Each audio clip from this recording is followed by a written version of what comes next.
So hello everybody, I just welcome you to my new topic, new class. This is what we call as the drugs used in case of this glaucoma, right? So today we'll be studying about the glaucoma. What is glaucoma, right? What is the mechanism of actions of this glaucoma as well as the drugs used in case of this kind of glaucoma.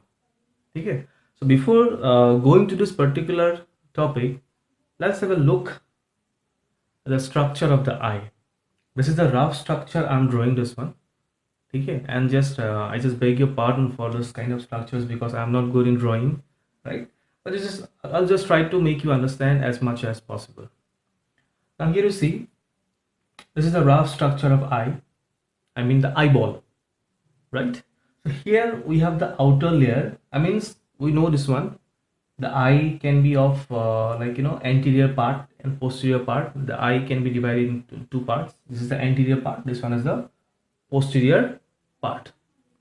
Okay, in that posterior part there is a the outer layer is what we call as the sclera. This is a white color layer, sclera, and the sclera will be continuous to the cornea of the eye, the front part of the eye. Okay, and this cornea will be covered by conjunctiva. This is what we know already. We know this one, and the middle part is called as the choroid, right, which is the choroid, and the innermost part is the retina, है ना? Sclera, choroid, and retina. Now this same choroid is extended up to the ciliary body. This is what we call as the ciliary body, and we have another some structure attached to the ciliary body. This is what we call as the iris. Okay, iris. Although I have drawn here only two iris, but that day I told you that the iris will be like this way. Yeah, contraction of the iris. This is what we call as the meiosis. Relaxation of the iris. This is what we call as the mydriasis. Right. So, but here just for you understanding only, here I have drawn only two. But you'll find the iris also lies this way. Right. Same way the lens also will find in a circular manner. Okay. Okay. So here this is the lens, and this lens will be attached to this ciliary body. This is what we call a ciliary body, this both one, as well as ciliary muscle, with the help of this suspensory ligaments. Okay, this is the basic structure of this eye. I'm not writing here anything that pointing out anything, because these things you'll be finding in case of this anatomy and physiology of eye. In the posterior part here, what we can say here, what is mainly happening, this way the optic nerve is attached. What is the purpose of this optic nerve? It will transmit the signal, whatever what we can say, the visual signal will be converted to the impulse, and it will be converted by this way, and it is connected in the optic disc, where it is connected with this eye. This is what we call as the optic disc here. Okay, and retina is for what? Retina is to form the image. Choroid is to absorb the light after formation of the image.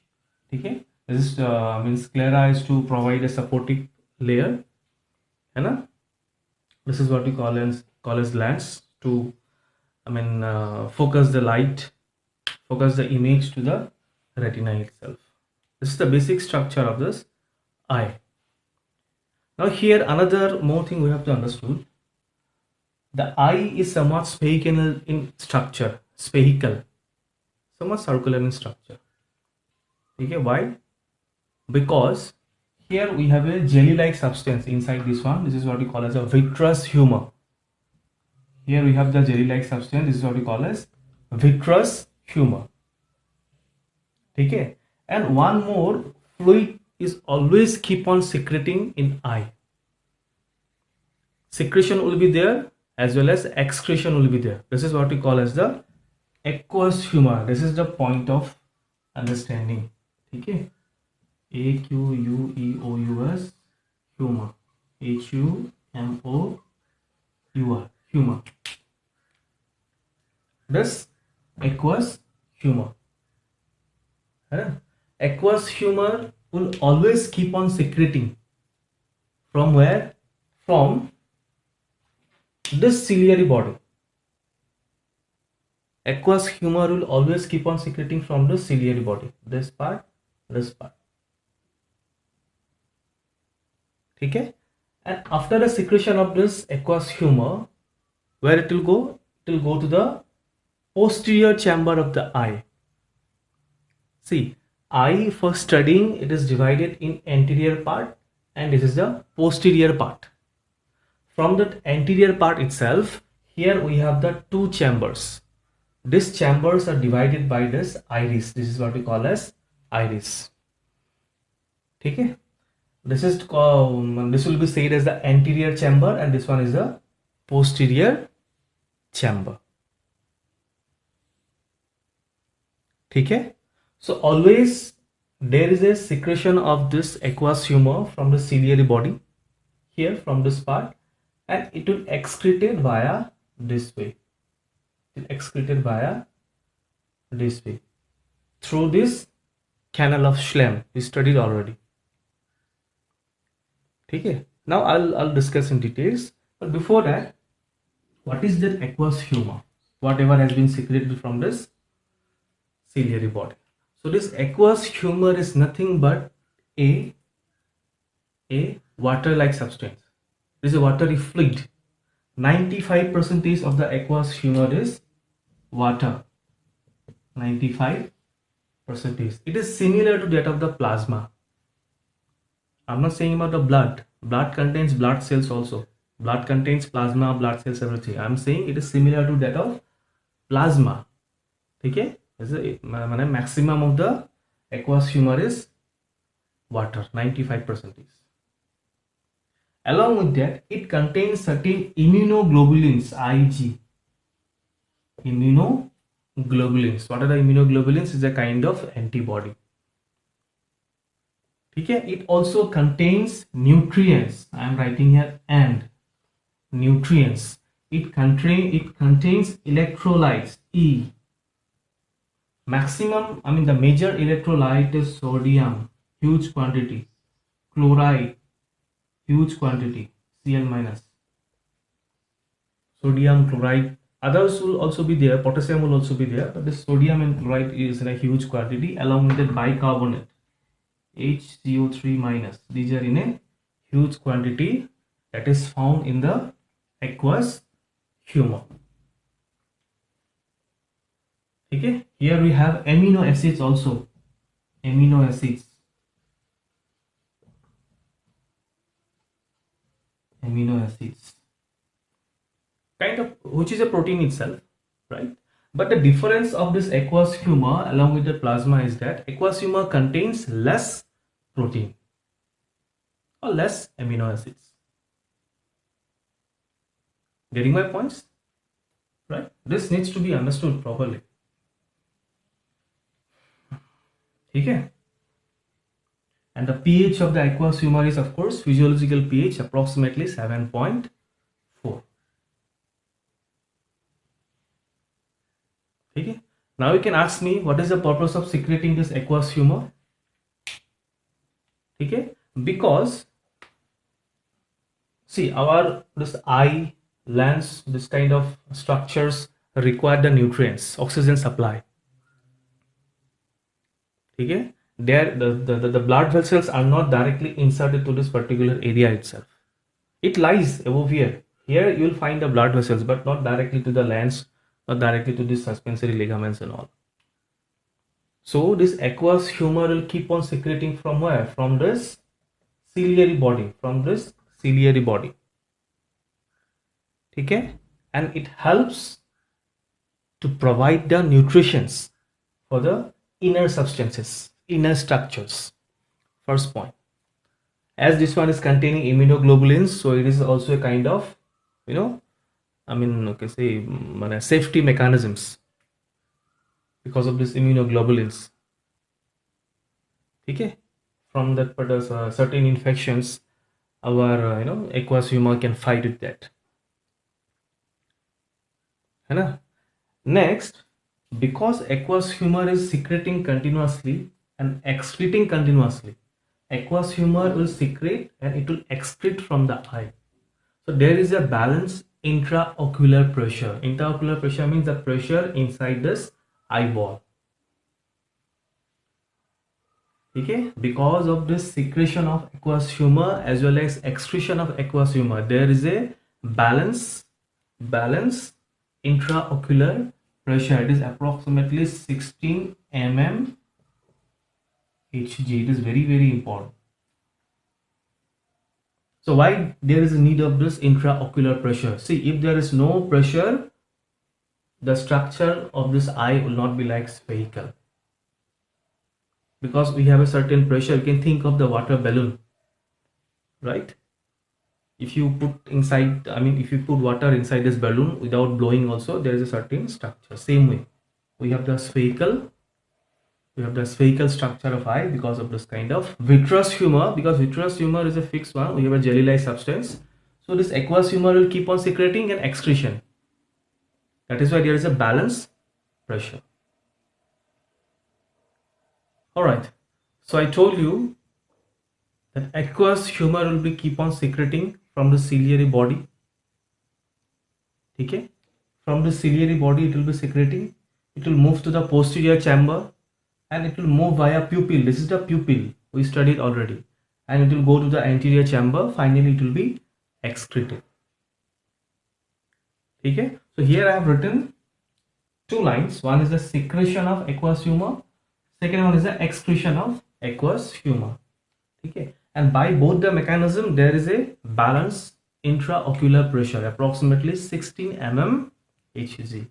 But by any means, due to any kind of situation, okay, due to any kind of genetic conditions or maybe certain structural changes, if there is a increase in the secretion of aqueous humor,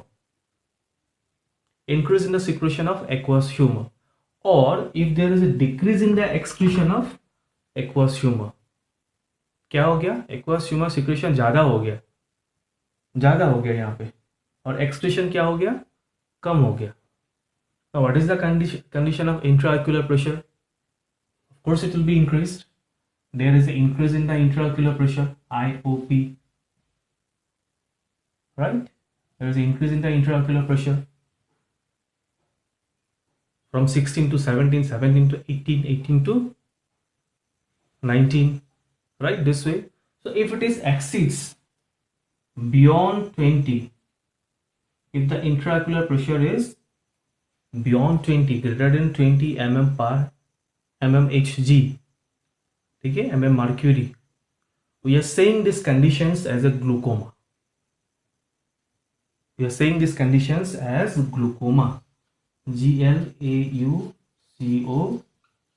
glaucoma. So glaucoma is an eye disease which is characterized by the increase in the intraocular pressure if there is an increase in the secretion of aqueous humor or decrease in the excretion of aqueous humor. Increase in the secretion or decrease in the excretion.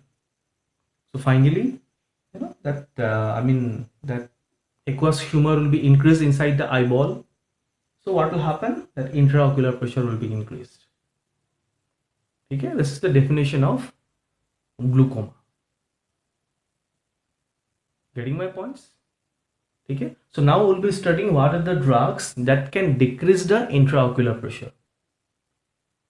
Okay, because to cure the glaucoma, and one more thing I must tell you, initially glaucoma do not have any kind of sign and symptoms, but it can progressively damage the optic nerve. Progressive optic neuropathy. Here I told you, here we have an optic nerve connected, right? In that optic disc. Now this optic nerve can be damaged because of the intraocular pressure.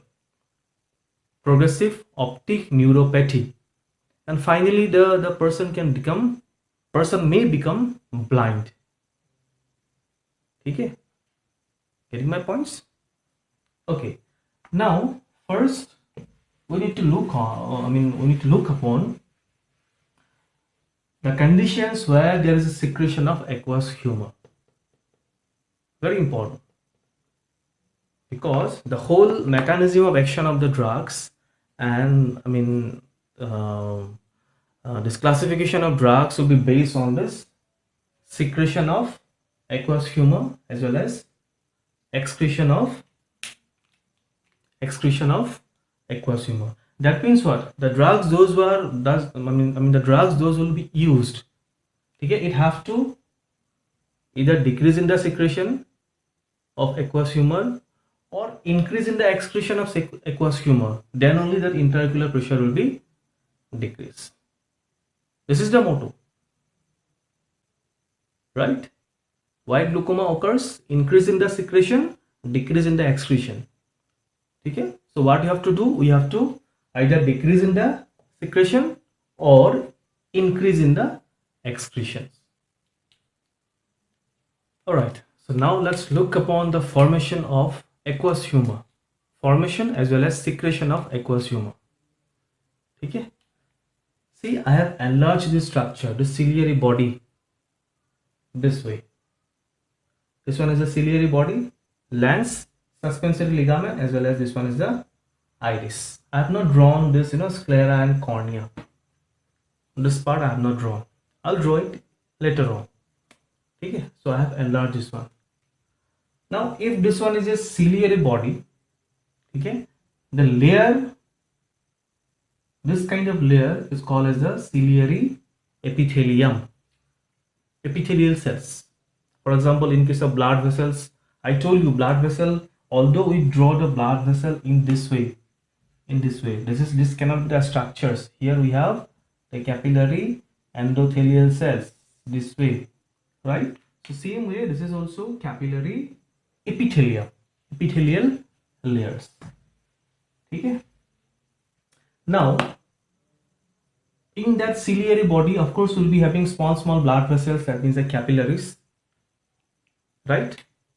So these capillaries are supplied by the alpha-1 receptor. We know this one already. The capillaries are supplied by the alpha-1 receptors. Next, the ciliary body will also have M3 receptors. We study in that cholinergic nervous system, right? M3 receptors or the cholinergic supply is predominant than that of this sympathetic supply. Although there is a sympathetic receptors alpha 2 and beta 2, but the dominance is what? Cholinergic, parasympathetic, right? Here we have M3 receptors, here we have alpha 2 receptors, and here we have beta 2 receptors. याद हो गया? याद कर लो. Alpha 1, M3, alpha 2 and beta 2 receptors.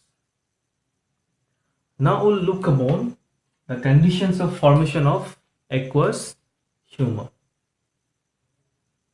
Okay. Now you see,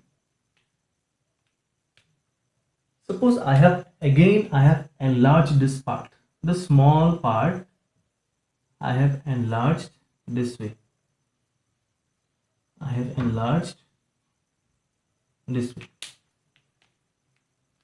Okay. Now, in this ciliary epithelial cells, this is the ciliary epithelial. In this ciliary epithelial cells, we'll have an enzyme known as carbonic anhydrase. Where I'm writing? Here I'm writing. Okay. Carbonic anhydrase, DRASE. In short, we are writing as a CA. Here we have an enzyme called as carbonic anhydrase. कहाँ पे होगा? यहाँ पे होगा. यहाँ पे होगा. Here also it can be there. Here also it can be there.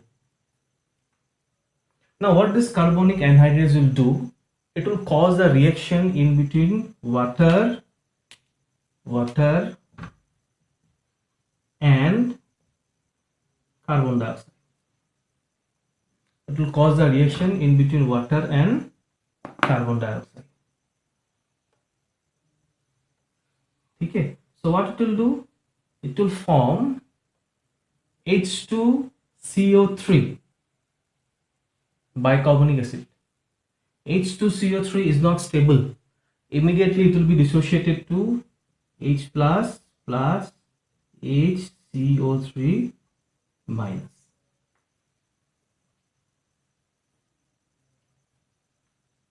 ठीक है ना? And here at this site of this kind of epithelial cells, we have sodium potassium ATPase enzyme.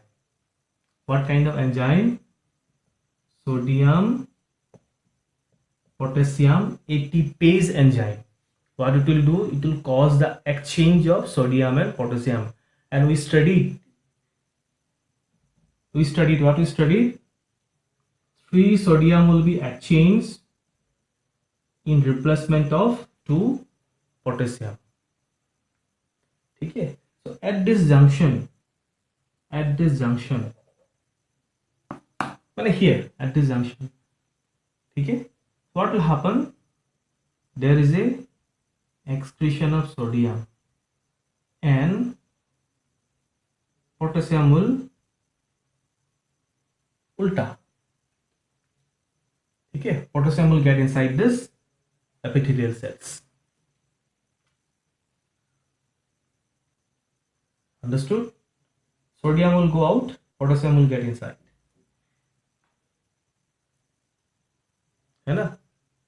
And as here is a formation of this bicarbonate anion, what will happen inside this epithelial cell? Inside this epithelial cell, there is an increase in the osmotic pressure. Where there is an increase in the solute, there is an increase in the osmotic pressure. And let me tell you one thing, this aqueous humor is produced from the plasma itself.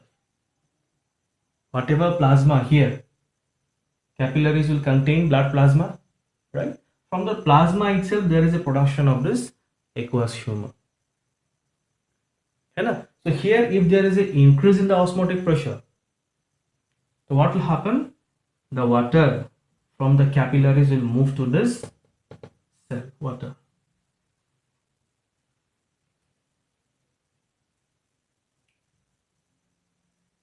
Getting my points? If the water is entering this cell, this epithelial cell, there is a kind of swelling.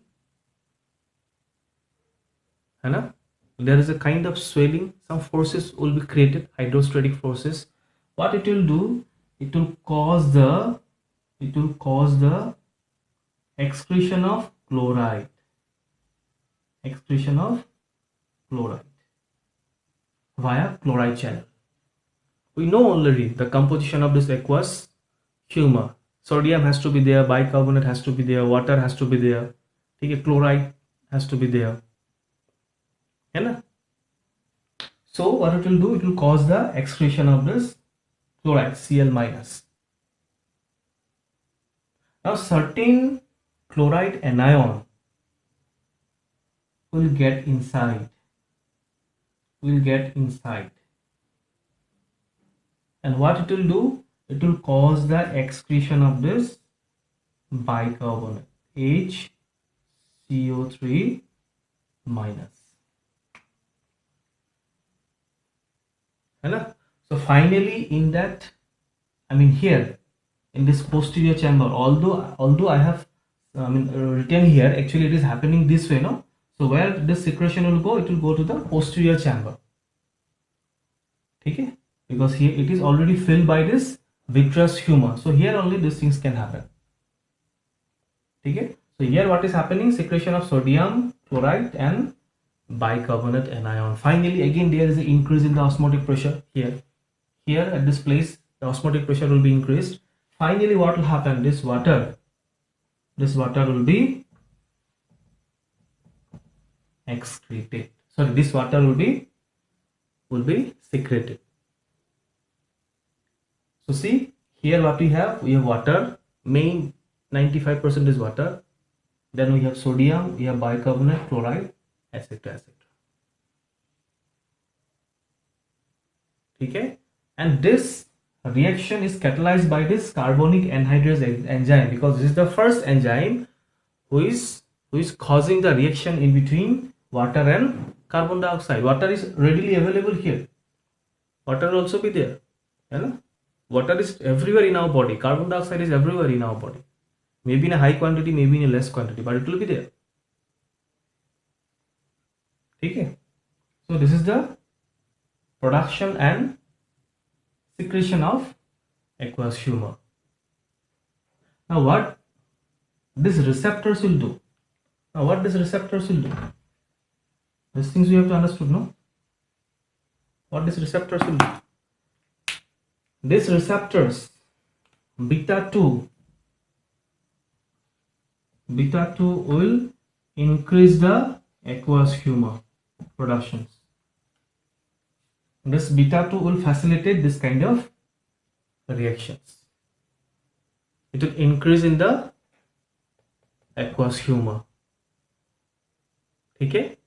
So if we have glaucoma, that means if we have increase in the intraocular pressure, so what kind of drugs we can use? We can use the beta 2 blockers. Here 80% is beta 2 will be there and 20% is beta 1 will be there. उसको भी बोल देते हैं, otherwise you'll be confused. 80% is beta 2, 80% is, ठीक है, and 20% is beta 1, ठीक है, and both are facilitating this kind of secretion of this aqueous humor. Clear? So beta 2, what it will do? It will increase in secretion. It will cause increase in the synthesis and secretion of aqueous humor. So if you give beta blockers, what will do? Beta blockers will block the secretion of and synthesis of aqueous humor. We'll study consecutively the classification of drugs. Remember, beta 2 blockers. Next, alpha 1. Alpha 1 will cause the vasoconstriction. If there is a vasoconstriction of this kind of capillaries, the blood flow will be less. If there is a less blood flow, okay, if there is a less blood flow, then what will happen? Less plasma will be there. So finally what will happen? The synthesis of the aqueous humor will be less. That means I'm writing here alpha 1 will cause decrease in the aqueous humor. Alpha, just keep on writing all those things. Okay? Alpha 1 will cause decrease in the aqueous humor.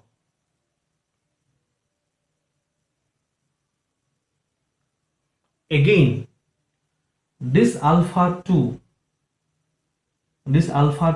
receptor is also having the capacity, this alpha 2 present here also having the capacity to decrease the aqueous humor directly. Beta 2 will increase the aqueous humor, alpha 2 will decrease the aqueous humor, and alpha 1 indirectly decrease the aqueous humor. Okay, so here we can use beta 2 blockers so that aqueous humor will be decreased. So here we can use alpha agonist. Alpha agonist will decrease the formation of aqueous humor. This is the second class of drugs, alpha agonist. So now what is about this carbonic anhydrase, right? So just think of, if we block this carbonic anhydrase enzyme, there will be no reaction in between water and carbon dioxide, no formation of bicarbonate, right? No secretion of bicarbonate, no increase in the osmotic pressure, finally less secretion of water. That means what? If we block this carbonic anhydrase enzyme, by any drugs, what it will do? It will decrease the aqueous humor. Third class of drugs, carbonic anhydrase inhibitors. Next one is the excretion or outflow of aqueous humor.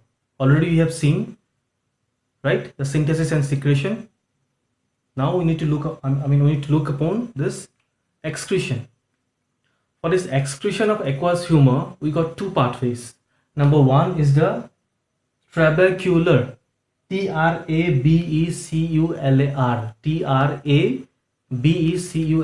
trabecular pathway.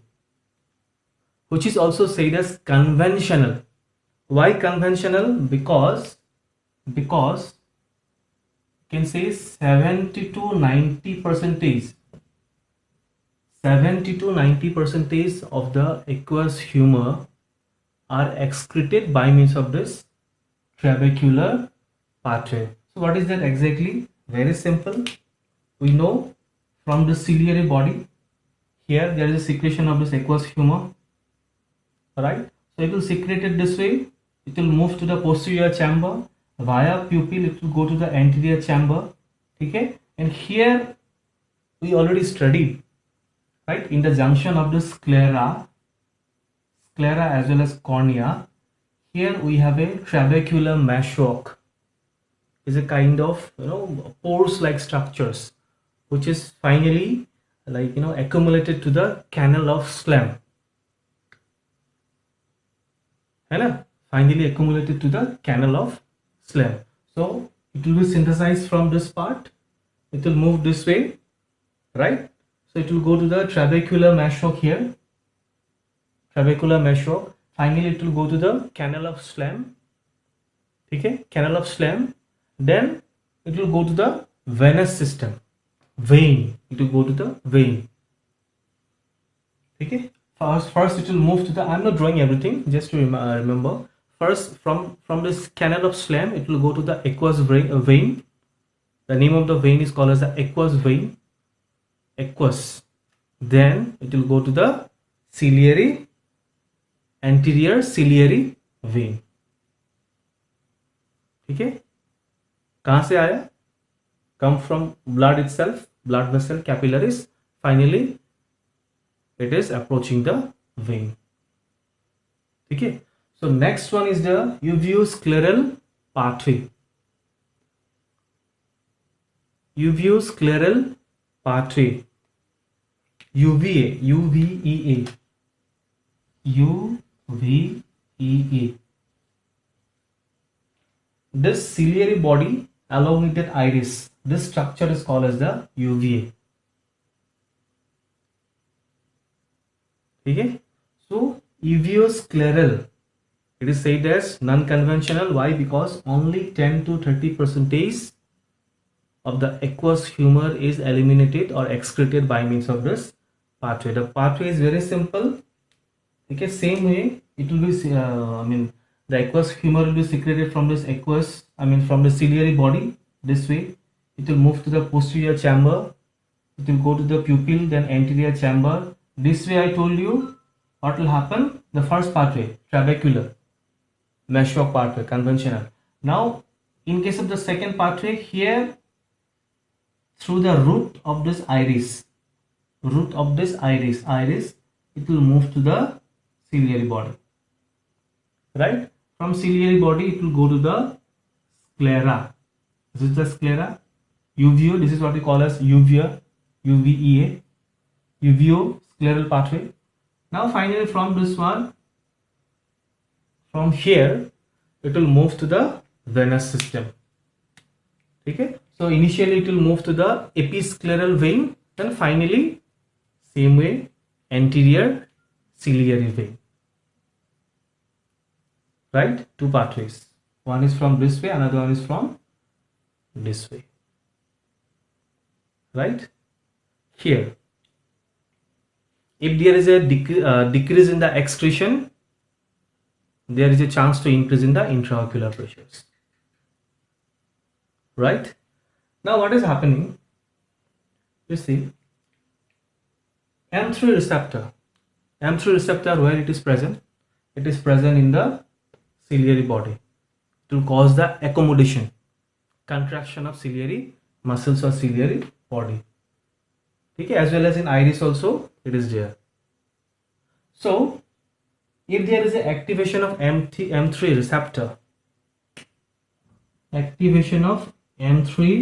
receptor, then what will happen? There is a contraction of this ciliary muscle. If the ciliary muscle is contracted this way, you see here I am drawing. Okay, suppose here we have this canal of Schlemm. Ciliary muscle is contracted. That means what? The pores are open, getting opened properly. The pores are the canal of Schlemm or the trabecular mesh of pores are getting open properly. How? You see, M3 will cause the contraction of this ciliary body as well as this iris muscle. So finally what we can say, if there is an activation of M3 receptor, increase in the excretion,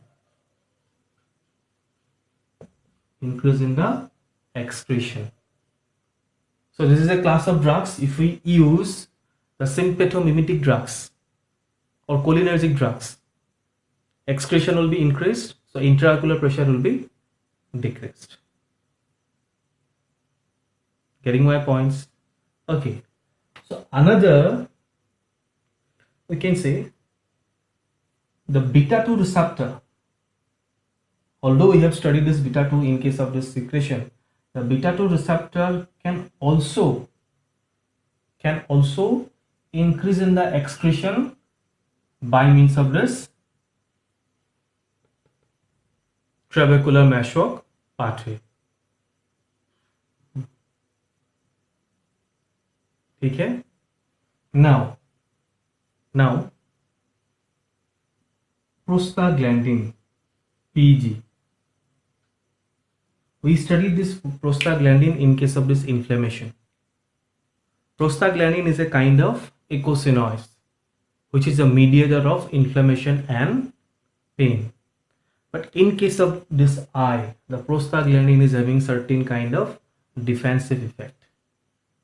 Prostaglandin PG, I think you can remember this one, right? PGF2 alpha and PGE2. These two prostaglandins via FP receptor, which is present here itself. It can cause increase in the excretion of aqueous humor.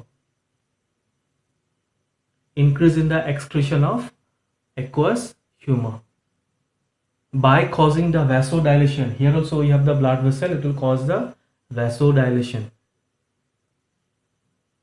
More amount of blood will come, more amount of flow will be there. Veins, especially vasodilation of the veins. Okay? Also, it will increase the permeability of the ciliary muscle. We studied this one while studying this mechanism of inflammation, right? It will cause, prostaglandin will cause the permeability of the blood vessel as well as the tissues. So here also the permeability will be increased. That means more amount of aqueous humor can go for excretion. So this is another kind of drugs. If we use the prostaglandin analogous means ki same as that of prostaglandin. So there is a increase in the excretion of aqueous humor. Finally, the intraocular pressure will be decreased. Right?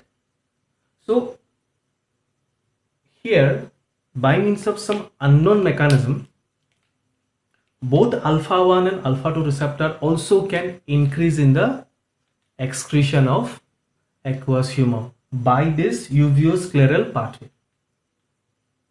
So alright, so the classification of glaucoma. The glaucoma can be mainly of three types. We need to remember: primary, secondary and congenital. Okay?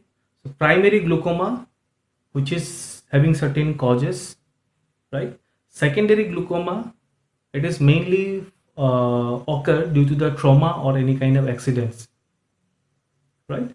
And congenital from the birth itself, congenital diseases. So for this congenital, we do not have any kind of drugs. Surgery needs to be performed.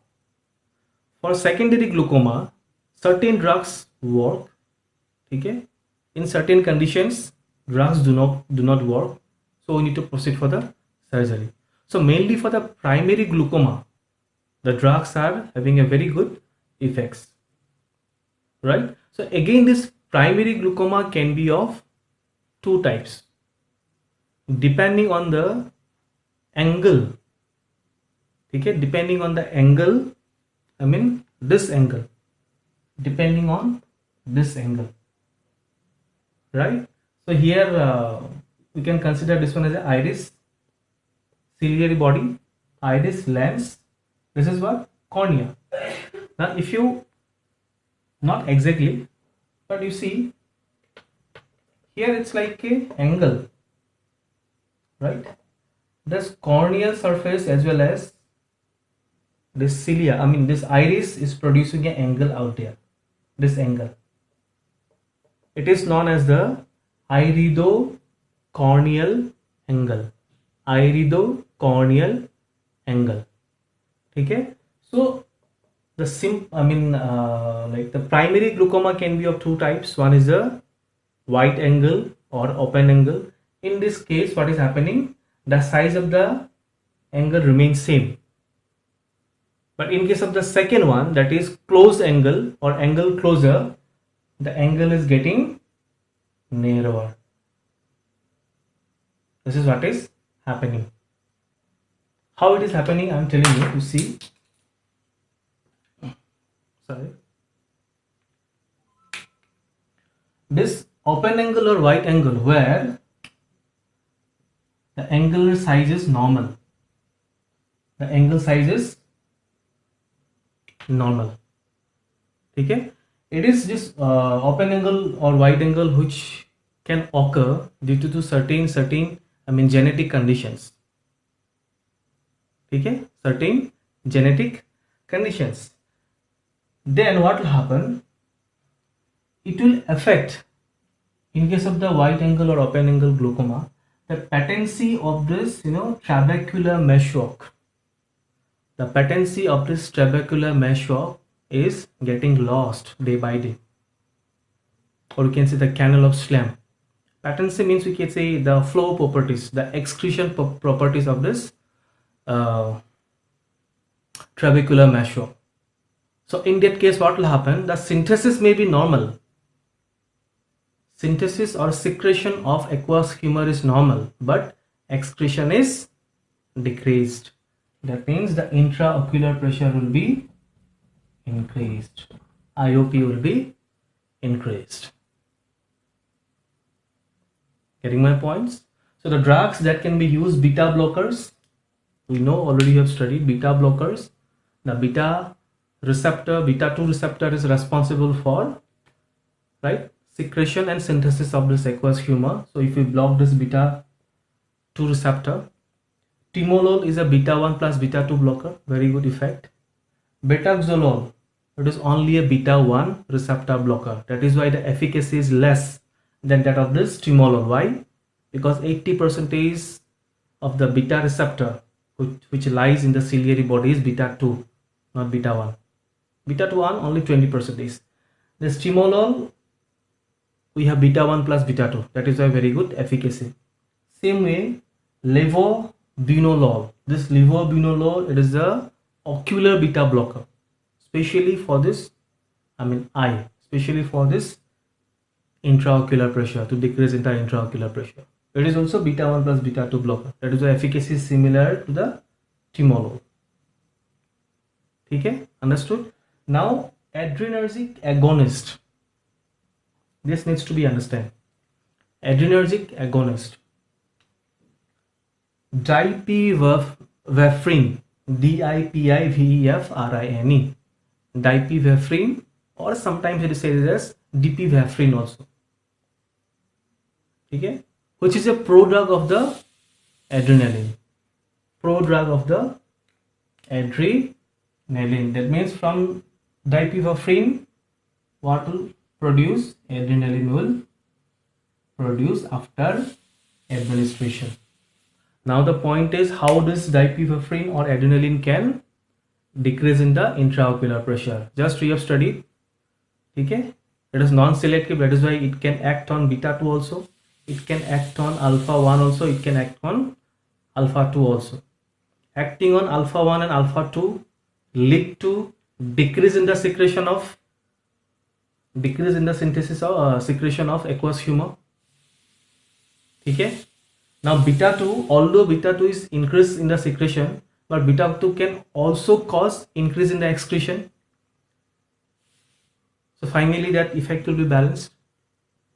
Again, just I told you, okay, just I told you, the alpha receptor mediated action on where second types of excretion mechanism.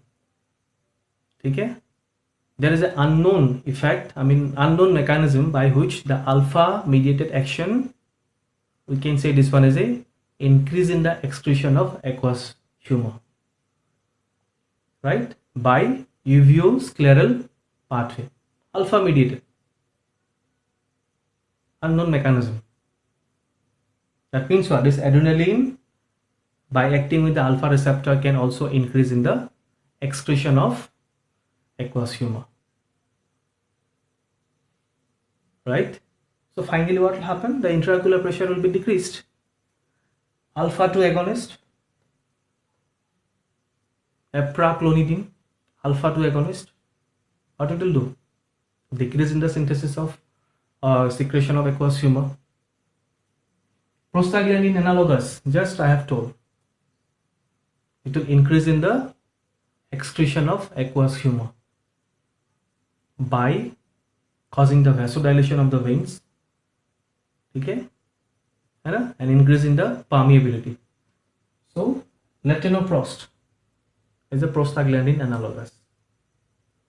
Next, carbonic anhydrase inhibitors, just I told you, example is acetazolamide. Acetazolamide will study more precisely if you study the chapter and diuretics. Okay. Next, cholinergic drugs or cholinergic agonist. Very simple, pilocarpine and physostigmine, but this pilocarpine physostigmine are having a serious side effects on eye. That is why this is the last choice of drugs. Better drugs which is very frequently used, acetazolamide, that's carbonic anhydrase inhibitors, as well as prostaglandin analogous, beta blockers also, very frequently used drugs. All right, so the last one is the closed angle glaucoma or angle closure glaucoma, or it is also said as the acute congestion glaucoma or acute congestive glaucoma. Okay, why say it is a closed angle? Because I told you here, this angle is getting narrower. What kind of angle it is? Iridocorneal angle. But the question is how it is getting narrower. Okay, how it is getting narrower. Here you see, suppose due to certain conditions, this is the lens, and here these are the sorry, I need to draw this one this way. Suppose this one is the lens is very thick, right? The lens is very thick. Suppose this one is a lens, and here we have this two iris, right? By certain conditions or due to certain kind of physiological imbalance, if there is a mydriasis, then what will happen? That iris will come backward this way. At one time what will happen? The iris will come in contact with the lens this way. You see, this is here we have the meiosis, and this way if the mydriasis occurs, the lens will be in touch with the tip of this iris, right? That means what? The pathway, the route by which the excretion occurs is getting blocked. This one, it is getting blocked. Now there is a keep on secretion. Okay, secretion will be continued, but it cannot go out. Now what will happen? One force will be created out there. One pressure will be created out there. Now finally what will happen? The structure of iris will be becoming like this. Becoming like this. Now you see the angles are getting narrower. If the angles are getting narrower because of this pressure, then what will happen? The trabecular meshwork is getting closed. Trabecular meshwork is getting closed. है ना? Now decrease in the excretion.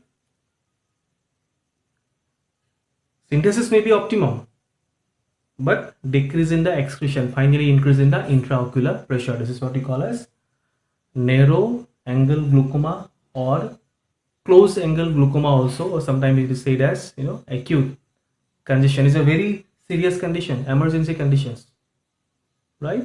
Acute congestion can be there on the eye. Immediately the pressure inside the eye will be increased. The previous one, wide angle, to show the sign and symptoms, gradually it will happen. It will take certain time. Okay, but this is a severe one. So all the drugs can be used, whatever we have studied in case of this wide angle. But here another drugs can be used. This is what we call as a hypertonic solution.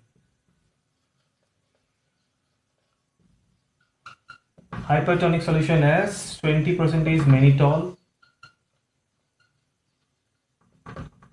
20% mannitol.